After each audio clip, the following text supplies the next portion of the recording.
Birungi Samantha nali manyi watwala ebigambo byange ng'amakulu olunaku lwe nayogerako naawe. Era ebbanga ly'obuliridde ng'olina by'oyitamu nga mmanyi okolera ddala ekyo kye nakugamba. Naye kyannaku nti abantu abakwetoolodde tebakuyambye. Toyinza kuŋŋamba nti okkiriza omuntu essimu ali mu mbeera bw'etyo abajjanjabi muliriddawo.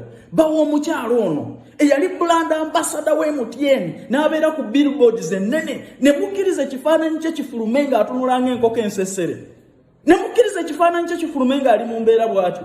Ani gwe mwali mulabye mu Uganda wano eyali akubye akalango konna n'omulabako ng'ali mu mbeera mbi? Omwana ono temumuyambye, yeetaaga rehab. Yetaaga kwa isolating amasimu bagamuwambeko buli kimu kyonna ekimuconnectinga ku bantu. Lwaki ebizibu bye temusobola kubimumalira na stress ye najja wano mu bantu ababi abatulimbalimba nti batufollowinga naye ng'ate be bantu abatuloga?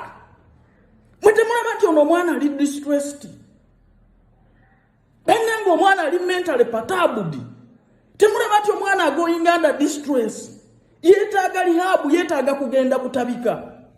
Ne mufulumye ekifaananyi ky'omuwala eyali abaddeko ku billboards mu Kampala ng'afaanana bw'ati alinga enkoko ensesere mu abali around Birungi Samantha.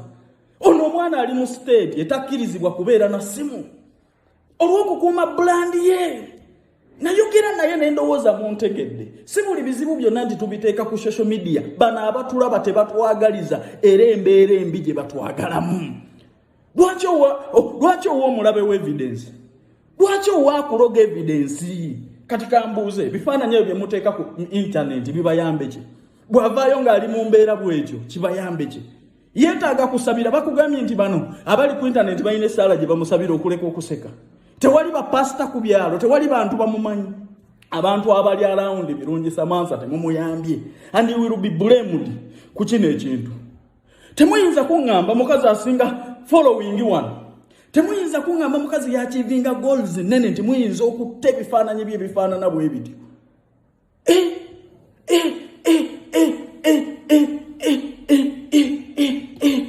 No. Teyandibadde Birungi Samantha. Abantu abamuliraanye temumuyambye. Omulwadde yenna abaako waakoma ne waabeera n'agoyinga under medical illness. N'agoyinga under medical attention. Ninga ali mu mbeera eri secret. Munaatera kutulaga binuuduzi bye. Mu mwana mumugjeeko essimu mumuyambe. Paka lwahiringa. Ng'ekifaananyi kye kikyakola value nga bwe yalinga.